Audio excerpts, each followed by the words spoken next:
साल दर साल का ब्यौरा देते हुए बताएंगे कि कैसे कांग्रेस ने हिंदुओं का मजाक बना दिया।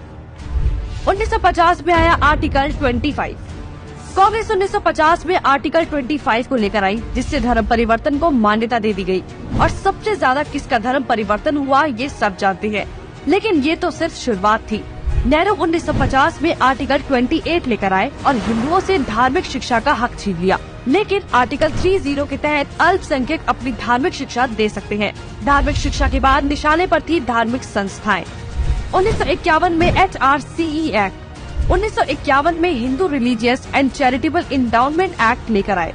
उन्होंने कारण दिया कि बड़े मंदिरों का रखरखाव सही से हो सके, लेकिन इसकी आड़ में कब्जे कर लिए, जिसके तहत भारत में मौजूद बड़े बड़े मंदिरों का प्रबंध सरकार ने अपने हाथों में ले लिया और मनमाने ढंग से इनकी संपत्ति का दुरुपयोग किया। और ये सिर्फ हिंदुओं के मंदिर पर लागू था, बाकी धर्मों या धार्मिक स्थल पर लागू नहीं था। 1956 में हिंदू कोड बिल आया। 1956 में नेहरू सरकार हिंदू कोड बिल लेकर आई, लेकिन अल्पसंख्यकों के लिए इन्होंने पर्सनल लॉ बोर्ड को बिल्कुल हाथ नहीं लगाया। मतलब एक ही है, देश में एक जाति कर संविधान कानून से और दूसरी अपने धर्म के कानून के हिसाब से, और आज भी यूनिफॉर्म सिविल कोड से कतराते हैं। कांग्रेस ने लगाई आरक्षण की आग। कांग्रेस आरक्षण लेकर आई, जिससे हिंदुओं को बांटने का काम किया गया, जिससे सबसे बड़ा नुकसान हिंदुओं को हुआ। आरक्षण की देश में जरूरत थी, लेकिन मक्कार कांग्रेसी इस योजना को 10 साल लागू करने की बजाय इसे बढ़ाते चले गए और न ही इससे लोगों को सशक्त बना पाए, जबकि लोगों को इसकी लत लगा दी गई। इंदिरा का कार्यकाल। साल 1976 में इमरजेंसी के दौरान ही इंदिरा ने संविधान में सेक्युलर शब्द को जबरदस्ती घुसा दिया, जिसको लेकर संसद में कोई चर्चा तक नहीं हुई। मतलब कि हिंदू बहुसंख्यक होते हुए भी भारत हिंदू देश नहीं कहलाया जा सकता, जबकि आप हमारे आसपास देखेंगे तो सभी मजहबी देश हैं, लेकिन हिंदुओं के लिए कोई देश नहीं बचा। इसके बाद हिंदुओं के कानूनी अधिकार और इतिहास निशाने पर थे। 1991 में पूजा स्थल कानून। 1991 में कांग्रेस ने पूजा स्थल कानून बनाया, जो बेहद हिंदू विरोधी कानून था, क्योंकि इस कानून के तहत हिंदू, सिख और जैन मुगलों के कब्जे से मंदिरों को छुड़ाने के लिए लड़ाई ही नहीं लड़ सकते। उनके पास दलील सुनने का कोई कानूनी अधिकार ही नहीं छोड़ा गया। हमने लाखों मंदिर और उनका इतिहास खो दिया।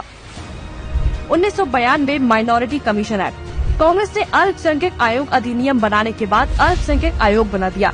ऐसा करके कांग्रेस ने धर्म विशेष के लोगों को स्पेशल दर्जा तो दिया ही, हिंदुओं को बांट दिया, जिसके तहत सरकार की हर योजना का सबसे ज्यादा फायदा धर्म विशेष के लोगों को ही मिलता है, जिससे कांग्रेस ने सांप को भी मार दिया और लाठी को भी नहीं टूटने दिया। मतलब साफ है, हिंदुओं को भी बांट दिया और धर्म विशेष के लोगों को भी खुश कर दिया। जब देश सेकुलर बना दिया तो मेजॉरिटी और माइनॉरिटी की जरूरत ही क्या थी। 1995 में वक्फ बोर्ड कानून। 1995 में वक्फ बोर्ड कानून बनाकर कांग्रेस ने एक और महापाप किया। वक्फ बोर्ड को असीमित शक्ति दे दी गई। आज स्थिति ये है कि वक्फ बोर्ड किसी भी संपत्ति पर दावा कर दे तो कोर्ट से भी कोई मदद नहीं मिलेगी। रेलवे और रक्षा के बाद संपत्ति के मामले में वक्फ बोर्ड देश में तीसरे स्थान पर पहुंच गया है। अब सिर्फ एक आखिरी बार बचा था, वो बार था राम सेतु एफिडेविट। राम सेतु एफिडेविट बनाया। हिंदुओं ने फिर 2004 में कांग्रेस को चुन लिया, तो कांग्रेस ने इसका इनाम देते हुए राम सेतु एफिडेविट बनाया और भगवान श्री राम के अस्तित्व को ही नकार दिया और काल्पनिक बताया। आस्था और धर्म पर वार करने के बाद अब कांग्रेस ने हिंदुओं को ही बदनाम करने का प्लान बना लिया। 2009 में हिंदू आतंकवादी घोषित। 2009 में फिर से हिंदुओं ने कांग्रेस को चुना, तो उसके बदले में कांग्रेस ने हिंदुओं को ही टेरर घोषित कर दिया। कांग्रेस ने बहुत ही चालाकी से एक एक कर हिंदुओं के धर्म, अधिकारों और शिक्षा के अधिकार को छीन लिया, लेकिन हिंदू फिर भी कांग्रेस को नहीं समझ पाया। औरंगजेब ने हिंदुओं को खत्म करने के लिए तलवार का इस्तेमाल किया, तो कांग्रेस ने हिंदुओं को खत्म करने के लिए संविधान का इस्तेमाल किया। फिर भी कांग्रेस ही बोल रहे हैं कि लोकतंत्र खत्म हो